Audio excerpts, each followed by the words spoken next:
Ladies and gentlemen, Mr. Walter Matthau. Omar Nelson Bradley, one of our very great soldiers, has been described as a quiet gentleman who might pass for a professor.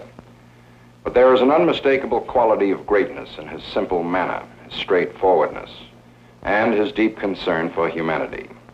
Recognized as a master strategist, he was given command of the forces that spearheaded and carried through to victory the campaigns and the invasion of Hitler's Europe. While the headlines and popular applause fell to others, it was Bradley, the quiet infantryman in his old trench coat, trudging through the scarred battlefields, who held the fate of his soldiers in his hands. When it was over, a grateful chief of staff saluted him with this simple statement: "All our confidence in you has been justified." It is with great pride that we present the story of General Omar Nelson Bradley.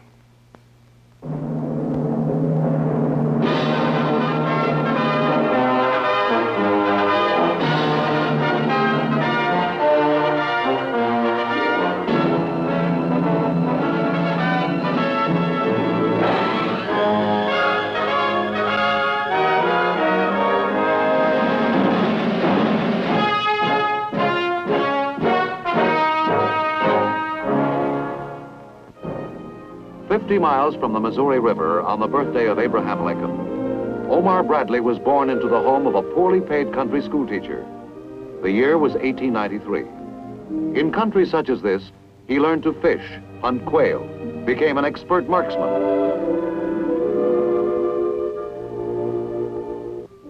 He was the only child. The name Omar came from a family friend, not the Persian poet.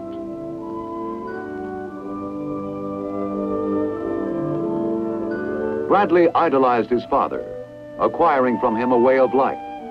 To patch up the family budget, the elder Bradley did some farming. From such roots, the boy learned the meaning of patience, the patience that comes with fishing. Bradley was only 14 when his father died.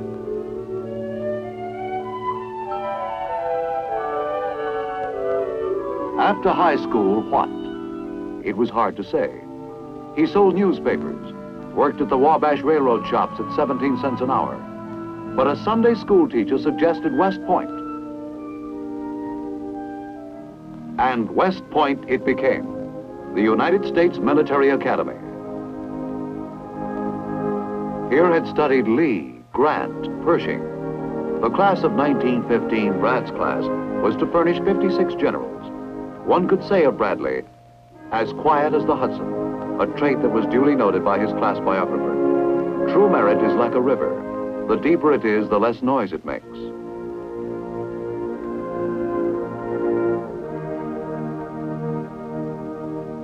This was Bradley.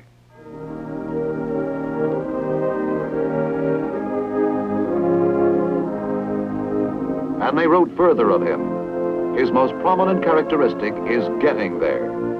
Just how much prophecy was in this remark? Let us see. In World War I, he commanded an infantry company at the Butte, Montana copper mines.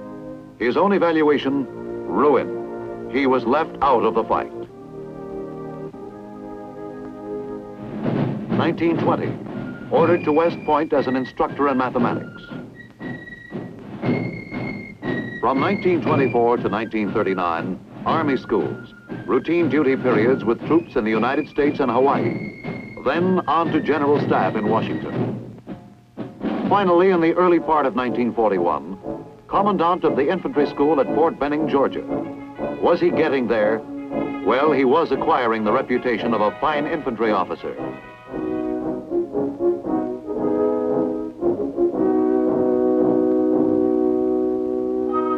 There wasn't a thing these men did that Bradley couldn't or wouldn't do, for he had great physical endurance.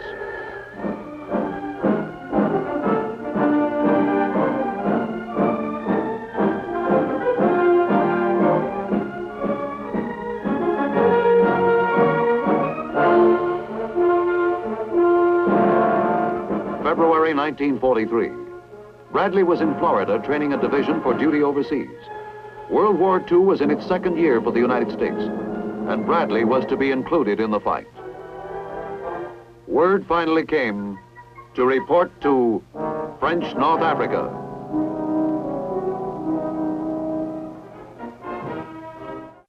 The Battle of Europe was to be a doughboys battle, and leading these doughboys was a man who, in the words of General Marshall, was fit for any command in the Army.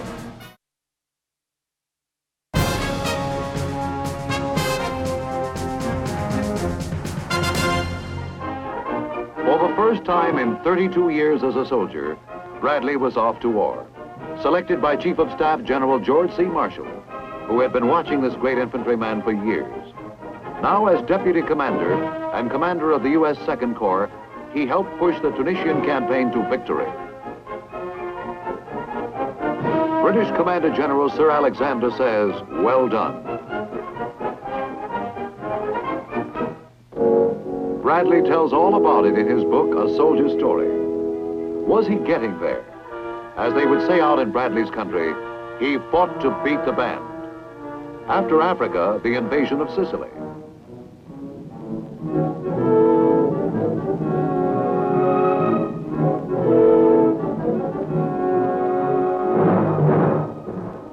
Bradley took Second Corps into Sicily under General George S. Patton's command.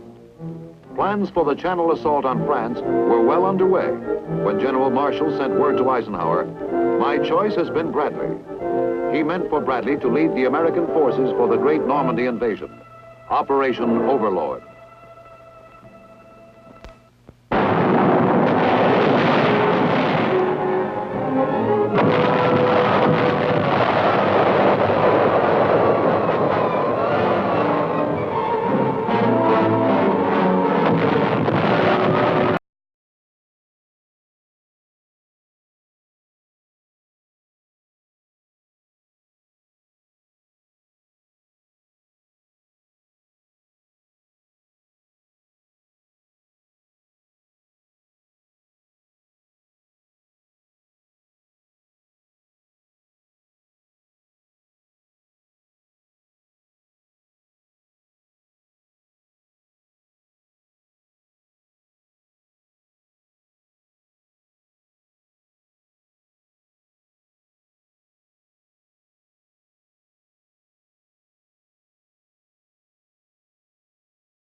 battle for Saint-Lô, and the breakthrough from the peninsula, one of the most decisive battles of Bradley's military career.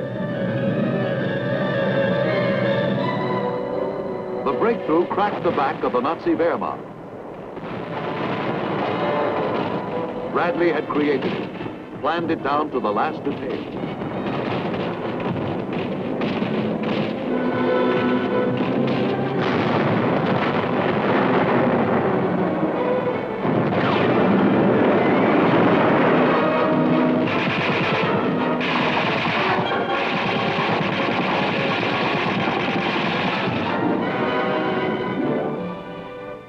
Uprooting meant taking quicker and firmer root in freedom's soil. Out came our armies. The way was open, the way to Paris.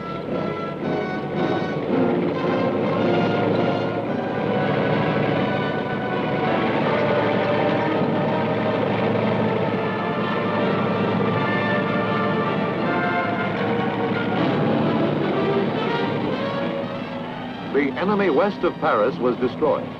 As he fell, the liberation of France lay only days away. That the Bradley breakthrough worked was due to a soldier's determination.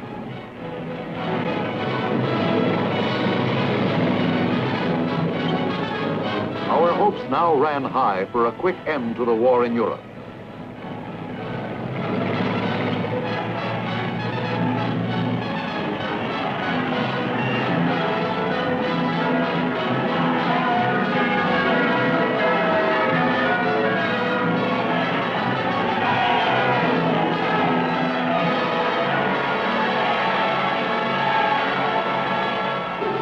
Paris, liberated.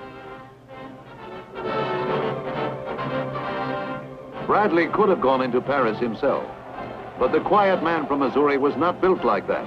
He had waited for his chief.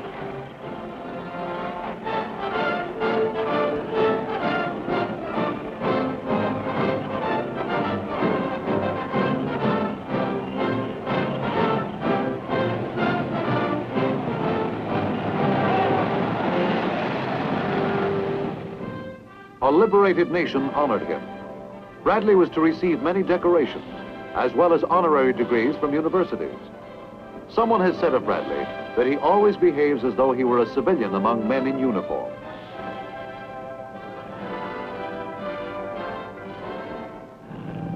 Even as Paris celebrated, something was happening. After the fastest blitz of modern war, we had to apply the brakes. Logistics, that age-old problem of supplying a mighty fighting force on the offensive, had run into difficulties. We had lost momentum.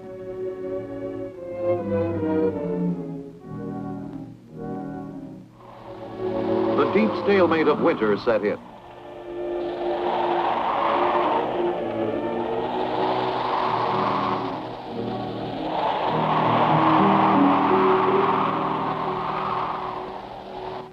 Then, quite suddenly, counterattack, the Battle of the Bulge, the greatest crisis in Bradley's military career.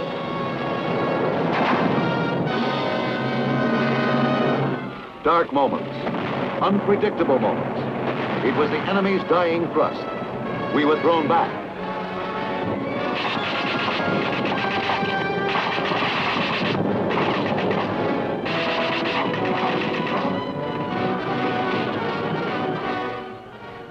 Even when the enemy was a few miles from his headquarters, Bradley refused to move back. He reasoned such a move could destroy confidence. Your identification, General. From stars down, solid proof was needed these trying days that you were not a Nazi disguised as an American.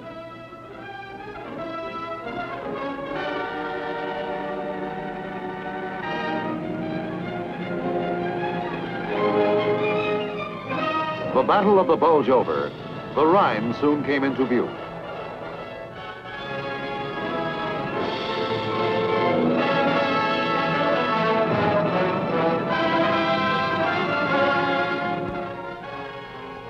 There wasn't much more to it after this.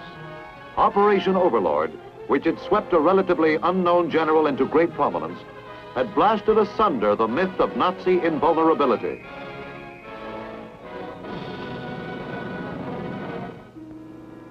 From the Omaha beachhead to Berlin, a stunned enemy wondered how it could have happened.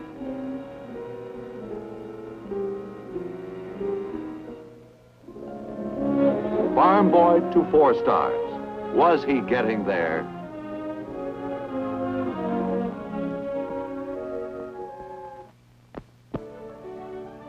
True to American tradition, the job helped make the man, and the man made history, and he never once lost his humility.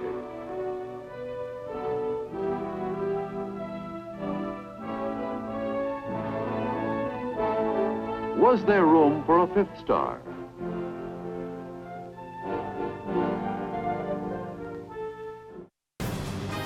As chairman of the Joint Chiefs, America's top soldier took his seat at the first meeting of the Defense Committee of the North Atlantic Treaty Organization held in Washington.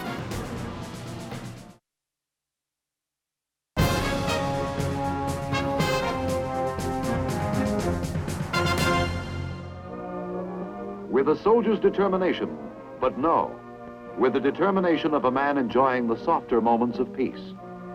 Bradley, a top-notch golfer, scores high on the fairway.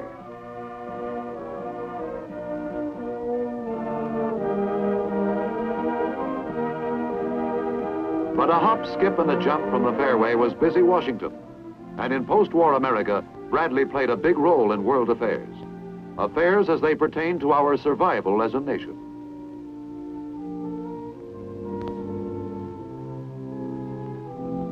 We see him here in the fall of 1948 as Army Chief of Staff. Prior to becoming the Army's chief, he had spent 2 years as Veterans Administrator. With him are Air Chief Hoyt Vandenberg and Navy Chief Louis E. Denfeld.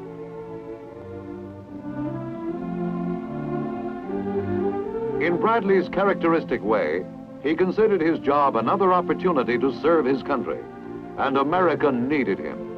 For a new type of world jitters had set in, the Cold War, modeled by the Kremlin. For example, the great airlift of 1948 and 1949. Starve the people of West Berlin came orders from Moscow. So the Red Army imposed a blockade on all overland transport between Berlin and the West. All trade stopped. Industrial paralysis threatened West Berlin. But not for long. The air was still free, and from the free nations poured fabulous supplies for the people of West Berlin.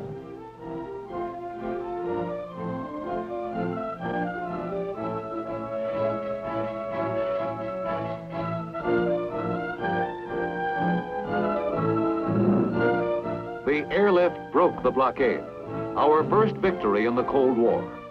This type of war called for a reassessment of our military objectives. And that's where Bradley fit into the picture. He became a globetrotter, a sort of soldier diplomat. Here we see him arriving in Germany. His mission, to discuss plans for collective security with member nations of the North Atlantic Alliance. This was to be insurance against aggression by Soviet Russia.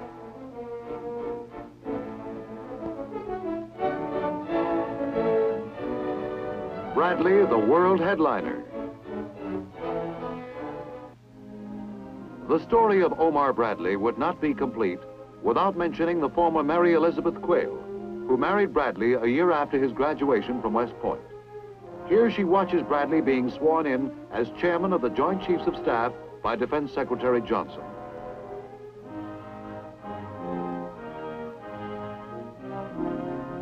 With great pride, Mrs. Bradley will tell you that Omar is a considerate husband and father.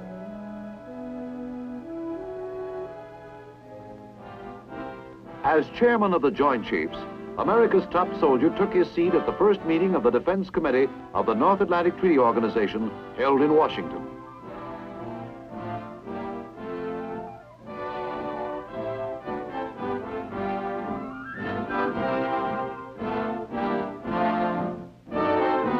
To resist aggression. That was the keynote. Yes, there was room for a 5th star by act of Congress and the deep respect and admiration of a fellow Missourian. A little trouble with the pin, but both Bradley and the president made it.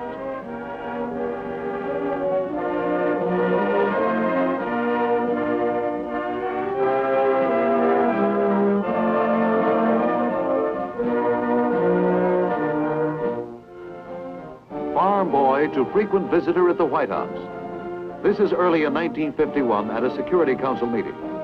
He sits beside the man who, along with his father, signalized his ideals in life, General Marshall, at this time Secretary of Defense. And again at the White House, with ministers of defense and military advisors of the North Atlantic Treaty Organization.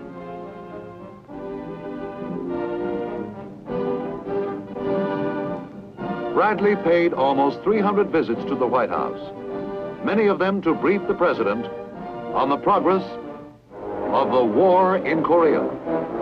Again, he visited war rooms, this time under the banner of the United Nations. As a global military strategist, Bradley believed that we should not press our military advantage too far in this one area of communist aggression. The fighting raged from June 1950 to July 1953.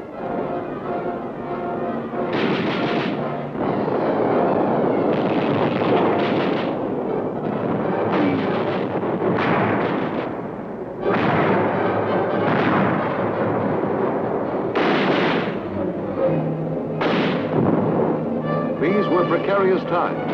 At stake was our global prestige, our voice in the free world.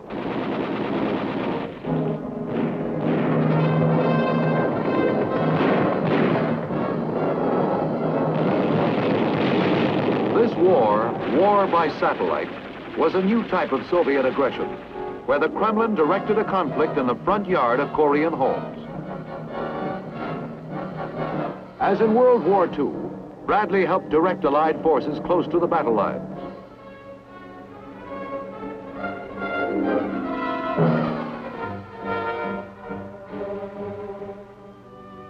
And so it came to pass, from the year 1915, a West Point classmate of Bradley's, Ike by name, went places too, becoming President of the United States. He is playing host here to our top soldier of the nation and other members of the class of 15. Time, May 1953, shortly before Bradley's leaving active assignments.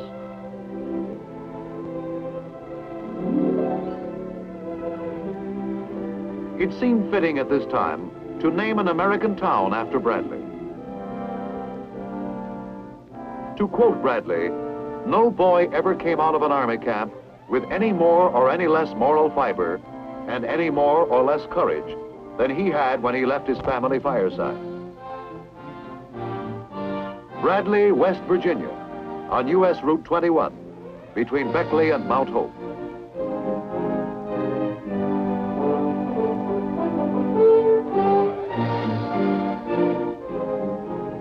Did he get there? Well, seems like there's more to do. Mission, to help in military reorganization.